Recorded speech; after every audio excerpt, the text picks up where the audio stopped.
Merhaba arkadaşlar. Bugünkü konumuz Colin von Moger.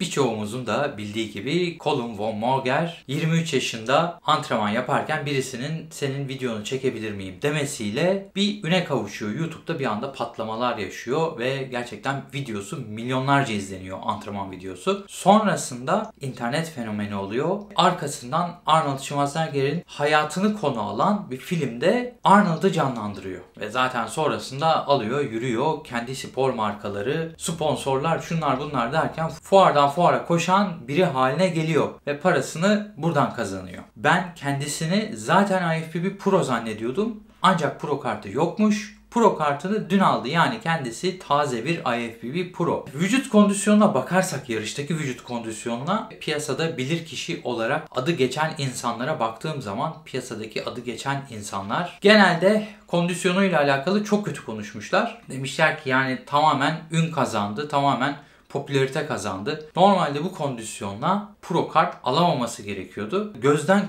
kaçırdıkları bir mevzu var. Gözden kaçırdıkları mevzu şu. Bu yarışmada birçok pro kart verildi. Yani sadece kategorilerin overall'larına değil, kategorilerin birincilerine pro kart verildi. Dolayısıyla Colin von Moger de kendi kategorisinde en iyiydi. Yani sonuçta bu vücut geliştirme bir illüstrasyon. İllüstrasyon nasıl illüstrasyon? Sonuçta sizi yanlarına koydukları zaman eğer siz rakibinizden daha iyi vaziyetteyseniz birinci oluyorsunuz veya siz rakibinizin önüne geçiyorsunuz. Sonuçta bunun bir kıstası yok. Yani senin işte şuranın şöyle olması lazım, buranın böyle olması lazım diye bir şey yok. Sonuçta siz iyiyseniz siz öne geçiyorsunuz. Dolayısıyla rakipler çok iyi değildi kategorideki. O şekilde pro kartını aldı. Birinci oldu. Sonuçta hakkıyla mı? Evet, hakkıyla. Popülariteyle hiçbir alakası yok. Yani popülarite diyen insanlara karşı çıkıyorum. Neydi? Şanslı olduğu taraf, evet, kategori gerçekten biraz içler acısı vaziyetteydi. O konuda şanslıydı. Kabul ediyorum. Ama bu konuyu da kimsenin ayarlayabilme şansı yok. Yani kategoriye kötü insanları sokmanın. Sonuçta biliyorsunuz sınıfları var bu kategorilerin ve sınıflarda boya göre. Sonuçta o kendisinin boyu çok uzun olduğu için diğer uzun boylu kişilerle birlikte girdi o kategoriye. Sonrasında diğer kategorilerin birincilerini yanlarına koyuyorlar ve diğer kategorilerin birincilerini yanlarına koydukları zaman gerçekten Colin von Moger biraz sırıtıyor. Çünkü diğer kategorilerin birincileri evet biraz daha kondisyonları iyi duruyor. Ama dediğim gibi sonuçta Colin von Moger kendi kategorisinde birinci oldu. Ve yarışmanın pro kart kıstası da her kategorinin birincisi pro kart alır değil mi? Evet.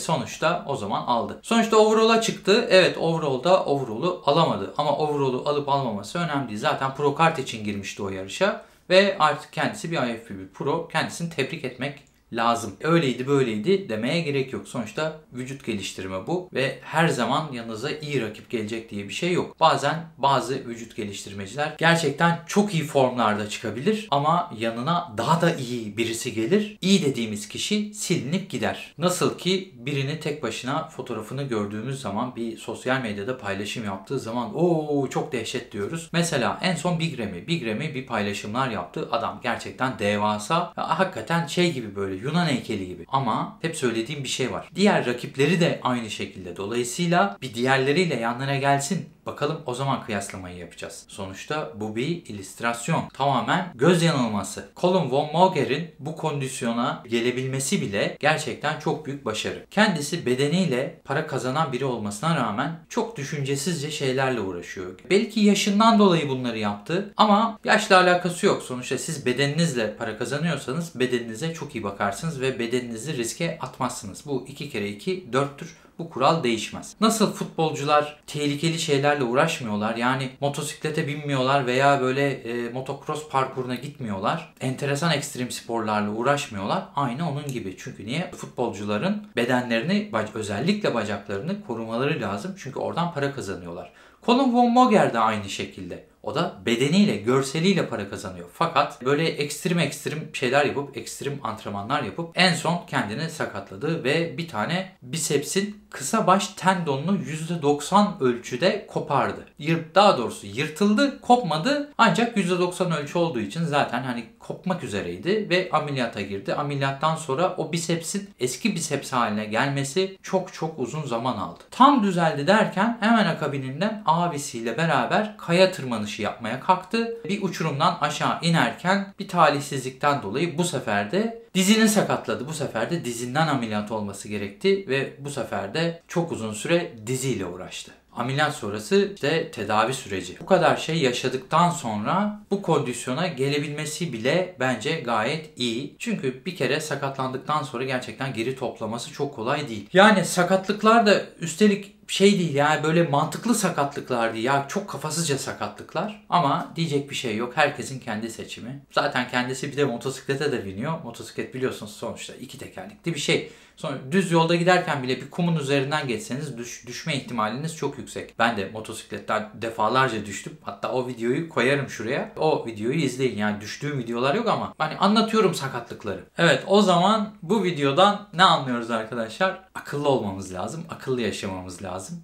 Böyle saçma sapan şeylerle, ekstrem şeylerle uğraşmamamız lazım. Evet, o zaman çok uzatmaya gerek yok. Bu videoyu beğendiyseniz lütfen beğen butonuna tıklayın. Abone değilseniz abone olun. Çünkü haftalık 3-5 tane video atıyorum. O yeni gelecek videoları kaçırmayın. O çanı açarsanız o çan da size bildirimlerin gelmesini sağlıyor. Arkadaşlar, videoyu kapatmadan önce son olarak şunu söylemek istiyorum. Sizden gelen yoğun istek üzerine çok fazla mesaj aldım ve açmayı düşünmediğim halde en sonunda katıl butonunu gaza gelip açtım. Şunu baştan söyleyeyim, katıl butonuna özel herhangi bir şey olmayacak. Zaten o katıl butonuna özel çekilen videoda da söylüyorum. Katıl butonuna özel herhangi bir şey olmayacak. Sadece normalde izleyemediğimiz işte pahalı olan bu yarışlar, eventler online olarak o canlı yayın yapıp size de izletebilirim eğer öyle bir şey olursa. Oradan bir gelir gelirse. Çünkü gerçekten bazı yarışlar çok pahalı oluyor ve dolar kurundan dolayı yani açıkçası paraya kıyamıyorum. Çünkü YouTube'dan gelen para belli videolardan. Yani çok uzatmaya gerek yok. Kısacası sonuçta eğer oradan bir gelir gelirse ben prodüksiyona yatıracağım. Yani prodüksiyonu arttıracağım. Yani demek istediğim sonuçta bir şekilde yine bize yarayacak bu. Evet, o zaman görüşürüz.